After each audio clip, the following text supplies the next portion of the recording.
Well, hi everyone. I'm John Ritland, and this is my review of Dark Side of the Ring Benoit Part 2. Holy shit, if I thought episode 1 was, a gut punch, this was a gut punch times about 50. This is going to be one of the hardest reviews I've done. I don't even really know where to begin. I don't know if I can encompass in this review how angering, sad, and just traumatic this whole thing is. Yes, a lot of these details were revealed through news reports and stuff like that, but the way that the filmmakers did the first part and this part, they deserve so much credit, and the amount of raw emotion in all the interview pieces is something that I don't know if I could ever fully understand. This was one of the best, yet one of also the worst, but also the best things that I've seen as far as how a story is presented. And it's about the most realistic portrayal that you can get because it got everybody from every side, like every conceivable side, to talk about this. So the first part led up to, when Chris did what he did to his wife and child.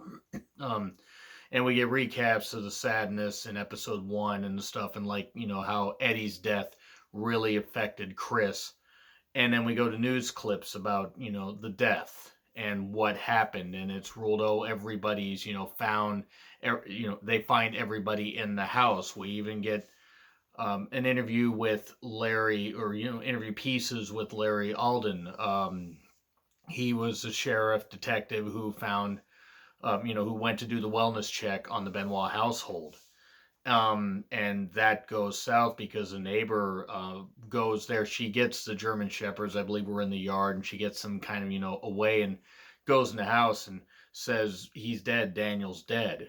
And then where it really gets, and I'm going to try not to cry like I did watching this, though if you cried during this, I would not blame you at all. And I mean watching the episode. This is a tremendous episode, by the way. This deserves, the first and second part deserve to be nominated for an Emmy. This whole thing deserves to be nominated for a goddamn Emmy because this was fabulous, but also haunting.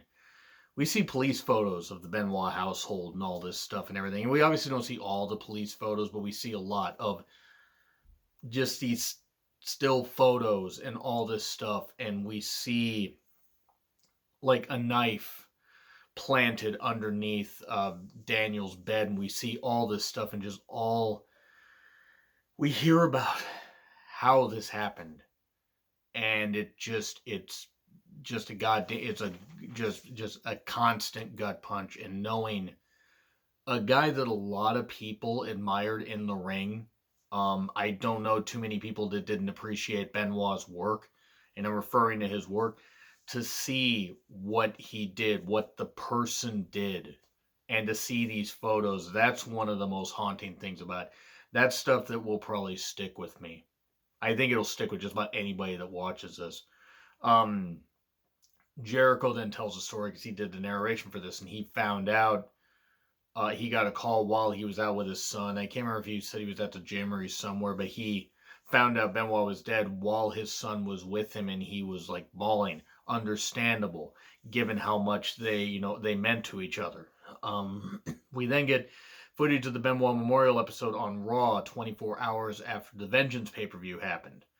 That was the one where Chris Benoit was supposed to, I believe, face CM Punk, and John Morrison had to be subbed in, which that's another story for another day, but Benoit couldn't make it, because of all this stuff that happened. JR even admitted that they should have found out all the details. They went with the details they went with, and did a tribute to the performer, to the wrestler, Chris Benoit.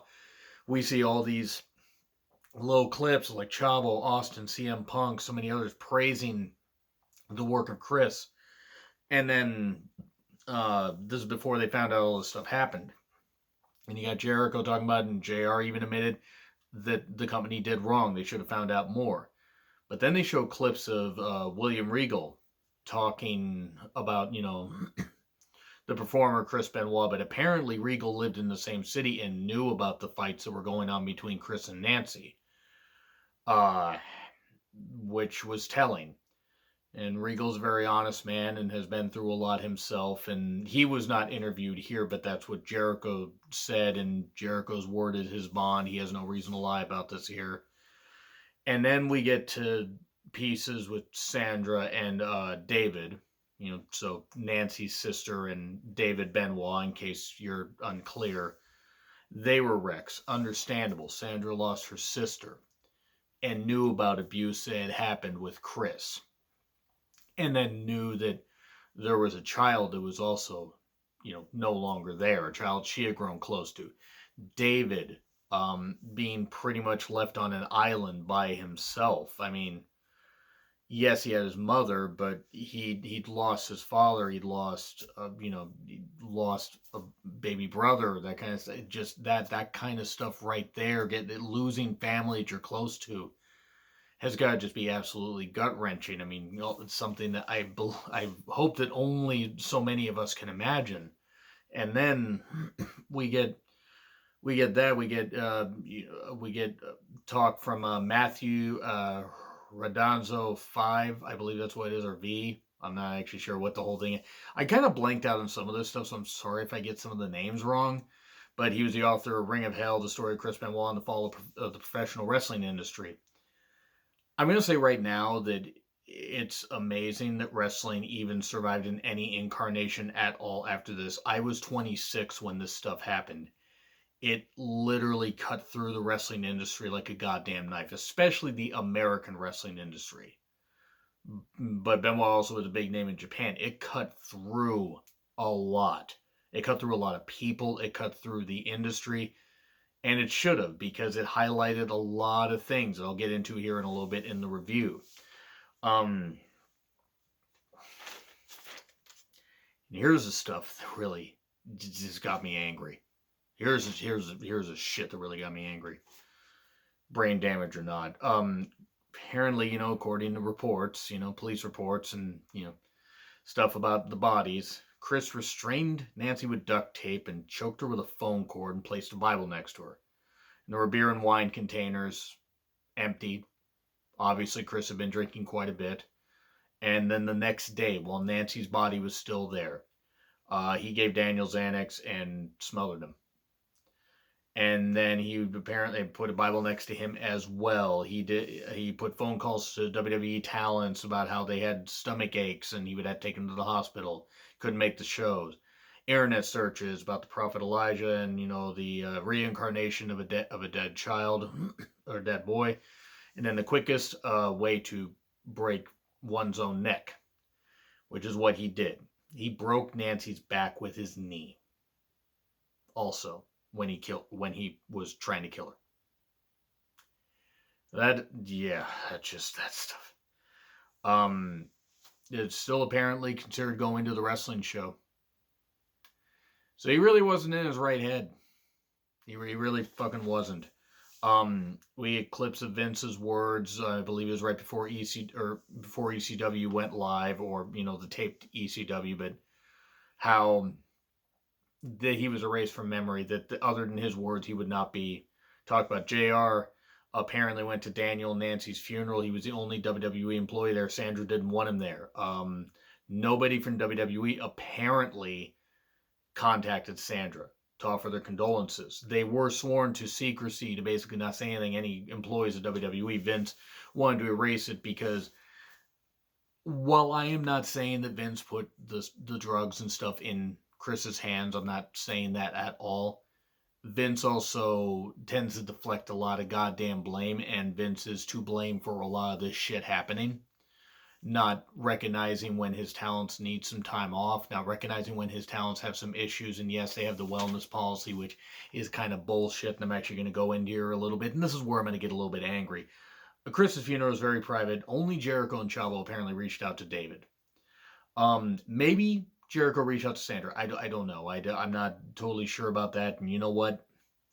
You got to keep your job, and if you got to be sworn to secrecy, okay, I get it. It's just sometimes being a human being, it kind of overrides it, but still, they show news clips, the Benoit diary pieces. They even show footage of his dad looking at the door to I think it was his actual dad, or maybe a reenactment, but looking at the journal where Chris had talked about seeing Eddie soon, and they talked about roid rage. The media talking about roid rage and how Benoit abused steroids from high school, and it was very obvious if you look at Chris from his early matches to even say about 2001 when he suffered the neck injury. When he came back, he was even more jacked, and take a look at like how he was in 2004. It was very obvious that he had abused steroids. He wasn't the only one. Do not misunderstand me, but that the wellness policy was bullshit. There were tons of loopholes. Matthew, the author, talked about a whole bunch of this stuff, and yes, Vince basically used his wrestlers just as livestock, and still does to this day. I'm not saying, of course, that the policy hasn't done a little bit better. Jericho does talk about how the policy has gotten more strict and that you can't take aspirin without getting a prescription. And I believe Jericho on that. But Benoit, apparently his wellness tests passed. I mean, they got the wellness test or the wellness policy going after Eddie Guerrero's tragic passing. But Benoit kept passing despite the obvious roid use. The amount of testosterone he had in his body was like 10 times the legal limit. Like, how in the world could that be the case? Apparently there was, talk that, or, there was implications that Chris had not just been abusive to Nancy, but an abusive to his first wife, who I believe is David's mother. I'm not totally sure about that. They didn't dive too deep into it, but Sandra did kind of allude to some stuff. And then they talked to Chris Nowinski, who was the Harvard graduate and was the guy that teamed with Rodney Mack for whatever, for some reason. I still don't know why they teamed them together. But he was the one who had suffered a lot of concussions. They show some footage of him taking some headshots and how he heads a neuroscience brain institute. I don't remember the exact name again, kind of blanked out on a couple of these things.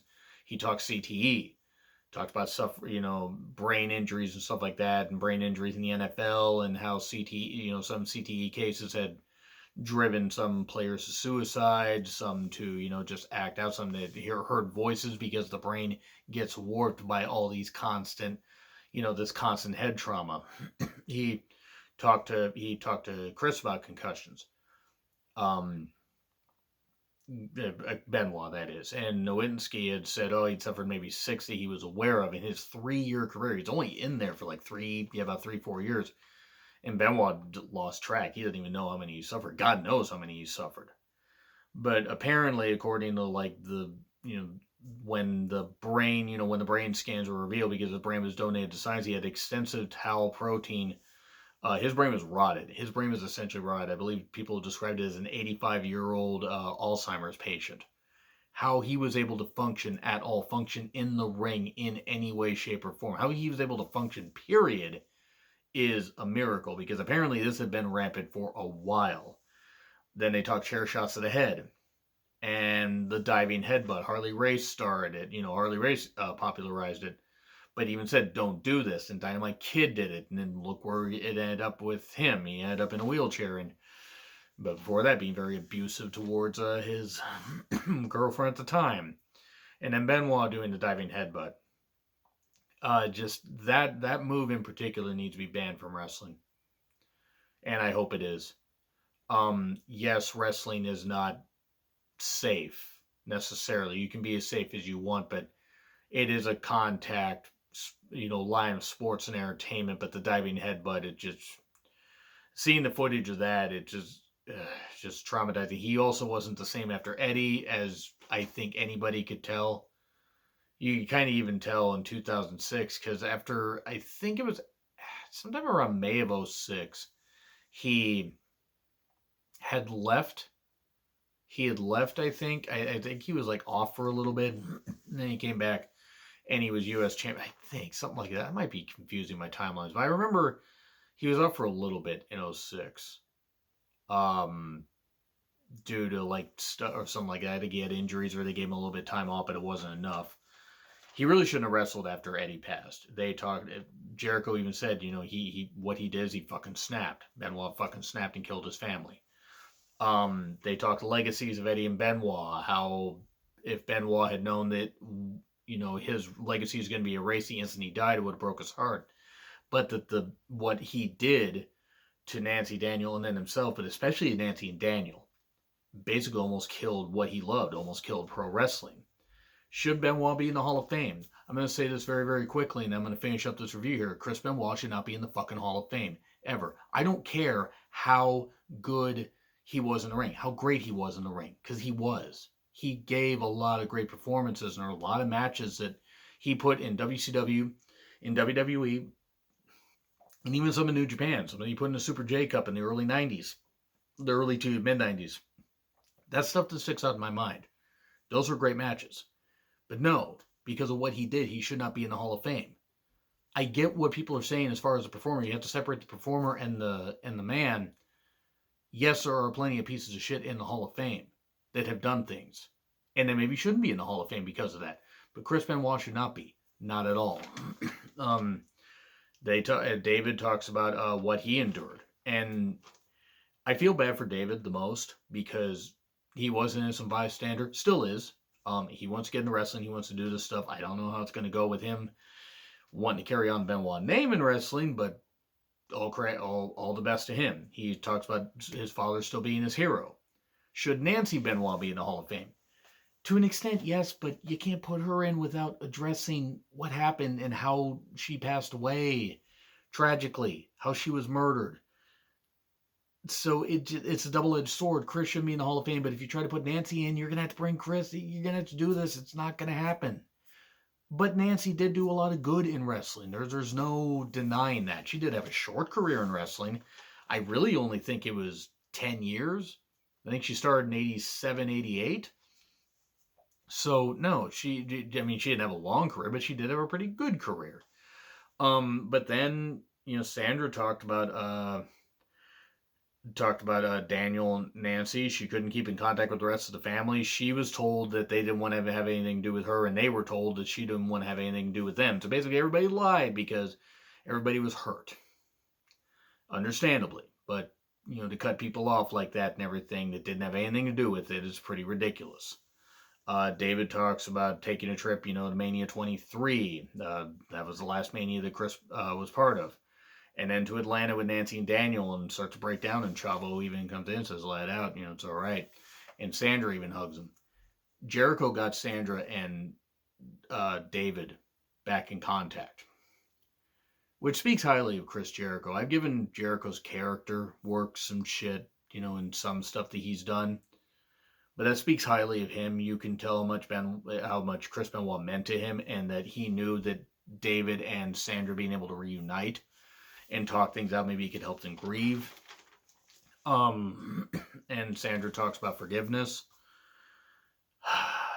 Being able to forgive Chris one day. Not yet. Because carrying around that grief, carrying around that anger is like carrying around that rage can eat at people. I don't speak on this level, but I've carried my own grief and anger and rage over things. And it does eat at you. It really does. But it's understandable, of course, that you would harbor the resentment towards somebody that took your sister and took your nephew. And that's something. That was the end of the episode, guys. This was one of the most sad, angering things I've seen in a while, and this does deserve a goddamn Emmy. I'm sorry this went on a little bit longer, or almost twice as long as episode 1. But it's a good thing they put this in a 2-parter. I don't know if I could have watched this all at once. I don't know how I got through this episode. Let me know what you guys think in the comments. Like, share, subscribe, Twitter handle in the description. I'm John Retlin. I'll see you soon.